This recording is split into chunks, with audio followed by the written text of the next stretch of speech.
अस्सलामुअलैकुम। बोल न्यूज़ में कहते हैं आपको खुशामदीद। मैं हूं आपके साथ रमशा साजिद और मैं हूं सहर फातिमा और मैं हूं जवाद कमाल। हेडलाइंस आप जान चुके हैं। बुलेटिन में सबसे पहले बात आर्मी चीफ की करेंगे। जनरल आसिम मुनीर ने बहावलपुर की जामियात के तलबा से खिताब में कहा कि पाकिस्तान के मुस्तकबिल को तश्कील देने में नौजवानों का अहम किरदार है।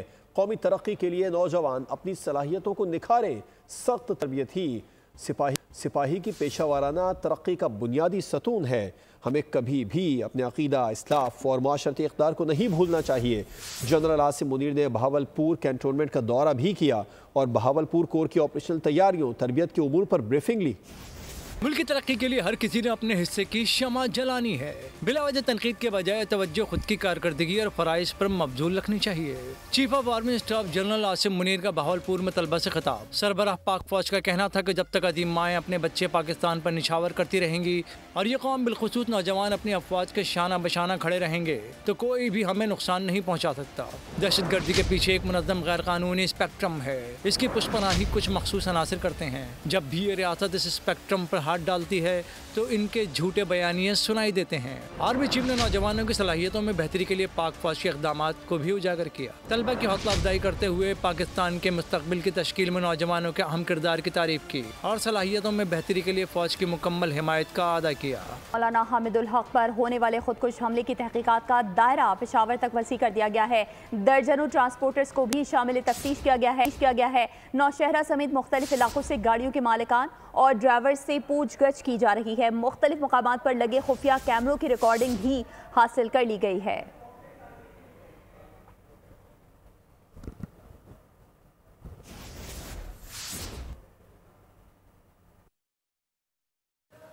वज़ीर आला बलूचिस्तान सरफराज बुगटी ने कहा है कि बलूचिस्तान से मुतालिक गैर जिम्मेदाराना बयानात अफसोसनाक है। मैंने कभी नहीं कहा कि बलूचिस्तान में अमन अमान ठीक है। तकरीब से खिताब में उनका कहना था कि सूबे में हुकूमती अमलदारी बरकरार है। PTI के दौर में तालिबान को वापस लाया गया।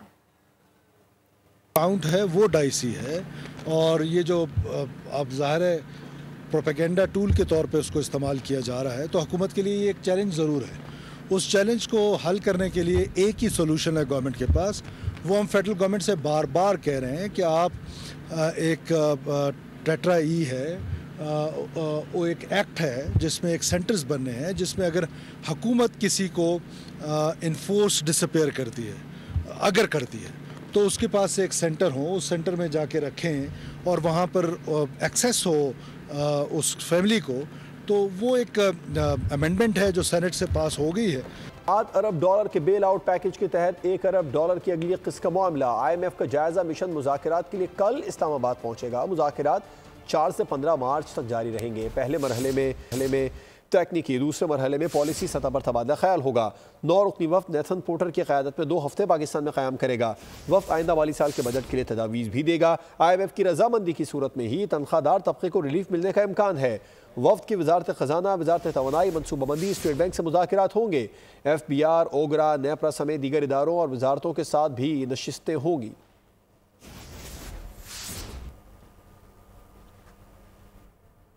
खबर शामिल करेंगे खेल के मैदान से, जहां चैंपियंस ट्रॉफी के आखिरी ग्रुप मैच में भारत ने न्यूजीलैंड को 250 रन का टारगेट दे दिया है।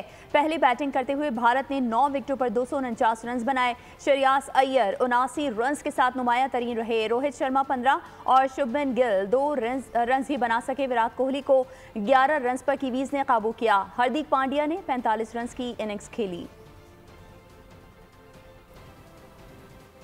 पाकिस्तान की मेजबानी में जारी ICC चैंपियंस ट्रॉफी की सेमीफाइनल टीमों का फैसला तो हो गया, लेकिन सेमीफाइनल में कौन सी टीम किससे टकराएगी ये तय न होना अभी बाकी है। मजीद तफसीलात जानते हैं इस रिपोर्ट में।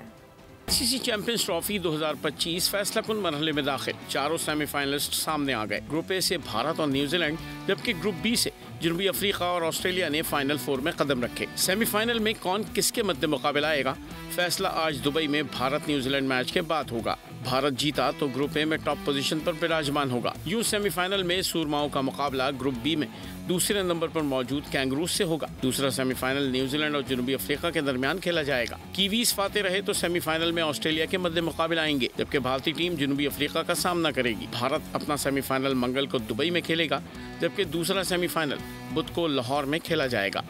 कराची में रमज़ानुल मुबारक के पहले रोज़े की तैयारियां ज़ोर शोर से जारी हैं। रोज़ा इफ्तार के लिए शहरी अपनी पसंदीदा चीज़ें ख़रीदने के लिए समोसों और पकौड़ों की दुकानों पर मौजूद हैं। इस वक्त बोल न्यूज़ के नुमाइंदे खुरम गुलजार एक शहरी के साथ मौजूद हैं, उनसे बात कर रहे हैं। खुरम, बताइए। जी बिल्कुल, आज रमज़ान का पहला रोज़ा, रहमतों, बरकतों और फजीलतों का अशरा शुरू हो चुका है। पहले रोज़े की तैयारियां शहर में हम देख रहे हैं कि शहरी बड़े जोश व खरोश से तैयारियां कर रहे हैं, घरों से बाहर है। सबसे आम बात यह है कि आज छुट्टी का दिन है, जिसकी वजह से शहर में ना तो ट्रैफिक का दबाव है और ना ही शहरी मुश्किल से ट्रैफिक में जाम होकर घर पहुँचेंगे। आज सब अपने घरों में मौजूद है और इत्मीनान से रोज़े इफ्तार की तैयारी कर रहे हैं। कुछ शहरी हम देख रहे हैं यहाँ पर, आप देखें तैयारी में मसरूफ़ हैं। आज आप रोज़े की तैयारियां हैं, पहला रोज़ा है, किस तरह से तैयारियां हो रही हैं? बस माशाल्लाह ज़ोरों शोरों से चल रही हैं तैयारियां। कुछ सामान लेने आए हुए थे, गैस वगैरह का मसला है घर में, आ नहीं रही है, ना लाइट है ना गैस है, तो जाहिर है बाहर से करेंगे। घर में मेहमान भी आए हुए तो उनकी तैयारी चल रही थी माशाल्लाह। और वैसे आज छुट्टी का दिन है तो सब आए हुए मेहमान घर में। एक जो परेशानी देखने में आ रही है आज, वो है गैस की, क्योंकि गैस की लोड शेडिंग होने की वजह से, गैस ना आने की वजह से जो शहरी जो हैं वो घरेलू ख़वातीन जो हैं वो शदीद परेशान हैं, जिसकी वजह से शहरी हम देख रहे हैं कि बाहर से जो है वो तमाम इफ्तारी का सामान। खुरम गुलजार, आपका बहुत शुक्रिया। दूसरी जानिब लाहौरी अफ्तारी की तैयारियां कर रहे हैं। शहरी पकोड़े, समोसे, कचौरियों की खरीदारी में मसरूफ़ हैं। मज़ीद तफसीलात जानते हैं खुरम मलिक से। खुरम, आगाह कीजिएगा। जी बिल्कुल, रमज़ानुल मुबारक बबरकत महीने की आज पहली अफ्तारी जो है वो लाहौर में होने जा रही है और जिंदा दिलाने लाहौरी अपनी अफ्तारी की तैयारियां जो है उन्हें मुकम्मल कर रहे हैं। जिस मकाम पर मैं मौजूद हूँ, यहाँ पर शहरी जो है वो कोई समोसे खरीद रहे थे, कोई कचौरी पकोड़े लेता दिखाई दे रहा है। यकीनन शहरियों से बात करते हैं और जानने की कोशिश करते हैं। समोसे पकोड़े बच्चों के लिए लेने आए हैं, लेकिन जो हालात हैं हुकूमत ने क्यों हैं, यकीन माने कि बहुत ज़्यादा परेशानी होती है चीज़ की कि हम बच्चों की ख्वाहिशात को पूरा करें या घर की रोटी को पूरा करें। यही रोज़े के महीना जो पहले चलते थे उसमें सारा कुछ आ जाता था। अब हम ये सोचते रहते हैं कि बच्चा अगर समोसा मांगता तो उसको रोटी देंगे या समोसा देंगे, लेकिन मजबूरी है, ज़ाहिरी बात है, बरकत महीना, इसमें हमने अब पीछे तो हट नहीं सकते। लेकिन हमारी हुकूमत से, मरियम नवाज जी से जो है ना, ये रिक्वेस्ट है कि वो थोड़ा सा ध्यान दें। ये तोड़ना छोड़ना ठीक है, लेकिन लोगों को खाने का भी कुछ दें। कुछ शहरी जो है वो शिकवा भी कर रहे हैं महंगाई की वजह से कि महंगाई बहुत ज्यादा है, लेकिन फिर भी अफ्तारी की तैयारियां जो है उन्हें मुकम्मल किया जा रहा है, खरीदारी की जा रही है, दस्तरख्वान जो है वो सजाए जा रहे हैं। तो लाहौरी आपको पता है वैसे ही बहुत ज्यादा थे। आपका शुक्रिया। नाज़रीन, माह रमज़ान में मुल्क में महंगाई की नई लहर आ गई है। चीनी, तेल, दालें, फल और सब्जियां महंगी हो गए हैं। लोग बचत बाजार और लूट बार बाजार में गर्म नजर आ रहे हैं। शहरियों का कहना है कि रोजेदारों को सहूलत की बजाय अजियत से दो चार किया जा रहा है। देखते हैं रिपोर्ट। मुल्क में महंगाई की नई लहर। माह रमजान में जखीरा अंदोज शहरियों की मजबूरी का फायदा उठाने लगे। मुल्क के कई शहरों में तेल की कीमत 550 रुपए लीटर से तजावुज कर गई। चीनी 150 रुपए किलो में मिल रही है। केला 300, कीनू 400 और सेब 400 रुपए किलो की बुलंद कीमत में फरोख्त होने लगा। मुर्गी के गोश्त और अदरक लहसन की कीमतें भी आसमान को छू गयी। इस्लामाबाद के बचत बाजार में आवाम को कोई रिलीफ न मिल सका, शहरी फट पड़े। कोई कानून नहीं हमारे मुल्क में कि कोई पूछने वाला इन लोगों को नहीं है। कराची में भी हाल कुछ मुख्तलिफ नहीं। गुज़िश्ता रोज के मुकाबले में फल दुगनी कीमत पर फरोख्त होने लगे। जो इन्होंने रेट लिखे हैं, इस रेट के मुताबिक तो कोई चीज नहीं मिल रही। शहरियों का कहना है हुकूमती दावों के बरक्स माह रमजान में महंगाई अपने उरूज पर है। लोगों का कोई पुरसाने हाल नहीं। पहली सहरी आई मगर गैस ना आई। कराची के कई इलाकों में लोगों ने बगैर गैस के सहरी का एहतमाम किया। पेशावर में भी गैस की लोड शेडिंग से रोजेदार अजियत में रहे।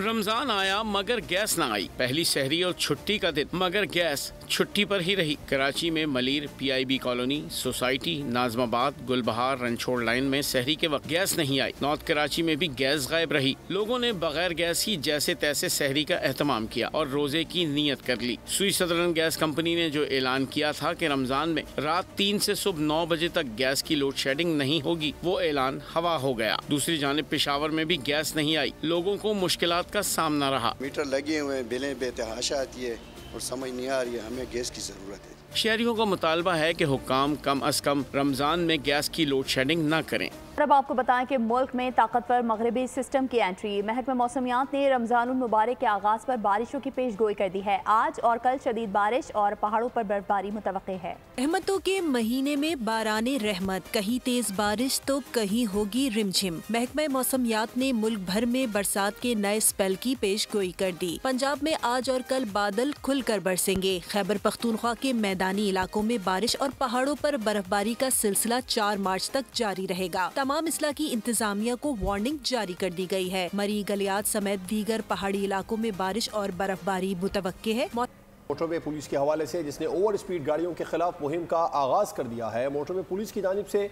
ओवर स्पीड गाड़ियों के खिलाफ मुहिम का आगाज कर दिया गया है। 150 किलोमीटर से जायद स्पीड होगी तो चालान किया जाएगा, गाड़ी को बंद कर दिया जाएगा। और इसके अलावा 3 लेन वाली जो मोटरवे है उस पर 120 किलोमीटर से ज़्यादा ओवर स्पीड की इजाज़त नहीं होगी। उसके बाद में गाड़ी का चालान कर दिया जाएगा।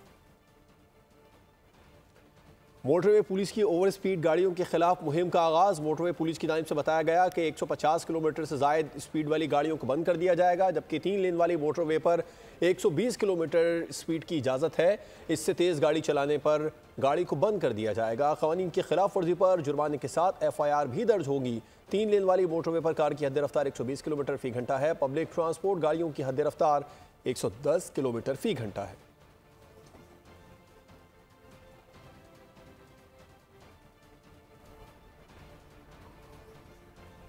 और अब आपको बताएं कि मुस्तफ़ा आमिर कत्ल केस ने कुरियर कंपनीज को भी मशकूक बना दिया है। मुनशियात स्मगलिंग में कुरियर कंपनीज के मुलविस होने का इंकशाफ हुआ है। स्पेशल इन्वेस्टिगेशन यूनिट ने मामले की छानबीन शुरू कर दी है। इस सिलसिले में दोनों कंपनीज से नुमाइंदे मुकर्रर करने का कहा गया है। डिफेंस में किया गया हौलनाक कत्ल कई जराइम का पर्दाफाश कर गया। मुस्तफ़ा आमिर कत्ल केस में मंशियात स्मगलिंग का अंसर बेनकाब हुआ, जिसके ताने बाने कुरियर कंपनीज से जाकर जुड़े। मंशियात की तरसील इन्हीं के जरिए की जाती रही। CIA के मुताबिक कुरियर कंपनियों के जरिए मंशियात लाहौर और इस्लामाबाद से कराची भेजी जाती थीं। स्पेशल इन्वेस्टिगेशन यूनिट ने तहकीकात के घोड़े दौड़ाने शुरू कर दिए। छानबीन के लिए दोनों मुलविस कंपनीज से राब्ता कर लिया गया। कुरियर कंपनीज को मदद के लिए फोकल पर्सन मुकर्रर करने की हिदायत की गई है। गुज़िश्ता रोज़ मरकजी मुलजिम अरमगान के घर से क्रिप्टो करेंसी की 2 माइनिंग मशीनें बरामद हुई थीं, जिनकी मालियत 2 अरब रुपए से जायद बताई जाती है। कराची में हैवी ट्रैफिक के साथ मोटरसाइकिल्स भी जानलेवा हादसात का सबब बनने लगी हैं। 3 मुख्तलिफ वाक़यात में 3 अफराद लुक़मा अजल बन गए। 2 हादसात मोटरसाइकिल्स के तसादुम के सबब पेश आए। कराची में खूनी हादसात का तसलसल न टूटा।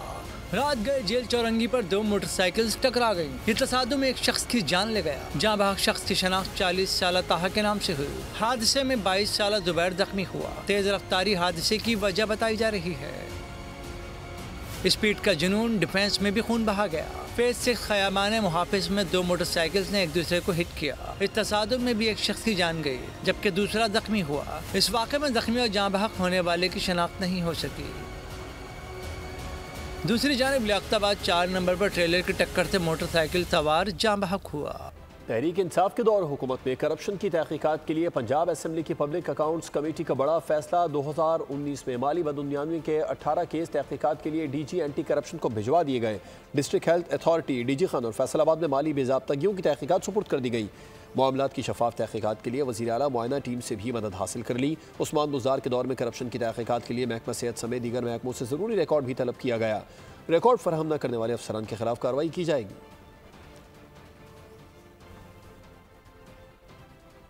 पीपल्स पार्टी का कोर कमेटी इजलास बुलाने का फैसला। जराये के मुताबिक बिलावल भुट्टो जरदारी की जेर सदारत इजलास आइंदा चंद रोज में बुलाए जाने का इम्कान है। कमेटी मुल्की सियासी सूरत हाल, नून लीग से मुज़ाकरात और वर्किंग रिलेशंस पर गौर करेगी, जबकि पीपल्स पार्टी के मुतालबात पर अमल दरामद का जायजा लिया जाएगा। हुकूमत की निजकारी पॉलिसी पर भी गौर किया जाएगा। कोर कमेटी को सदर आसिफ अली जरदारी के दौरा पंजाब पर ब्रीफिंग भी दी जाएगी। किसान क्रिकेट बोर्ड के चेयरमैन मोहसिन नकवी से डोमेस्टिक क्रिकेट में बेहतरीन कारकर्दगी दिखाने वाले खिलाड़ियों से मुलाकात हुई है। मोहसिन नकवी ने खिलाड़ियों से cricketing skills, performance, diet plan, fitness और ट्रेनिंग से मुतालिक तफसीली बातचीत की। चेयरमैन ने प्लेयर्स की हौसला अफजाई की और उनके मसाइल के हल के लिए मुतालिका हुकाम को हिदायत दी। चेयरमैन PCB ने स्टार खिलाड़ियों को तमाम अकेडमीज तक रसाई देने का फैसला किया। मोहसिन नकवी ने खिलाड़ियों से कहा, आप मुस्तकबिल के स्टार्स हैं, आपके लिए वसाइल की फराहमी पाकिस्तान क्रिकेट के रोशन मुस्तकबिल पर सरमायाकारी है। पाकिस्तान आर्मी ने national inter departmental judo championship अपने नाम कर ली है। पाकिस्तान नेवी के ज़ेर एहतमाम इस्लामाबाद में मुनक़िद होने वाली चैंपियनशिप में आर्मी ने मेंस और वुमेंस कैटेगरी में 11 सोने, 3 चांदी और 2 कांसे के तमगे जीतकर अपनी बढ़तरी साबित कर दी। मेंस कैटेगरी में नेवी ने 3 गोल्ड, 3 सिल्वर और 2 ब्रॉन्ज मेडल्स के साथ दूसरी पोजीशन हासिल की। वुमेंस कैटेगरी में बाबरा की टीम रनर अप रही।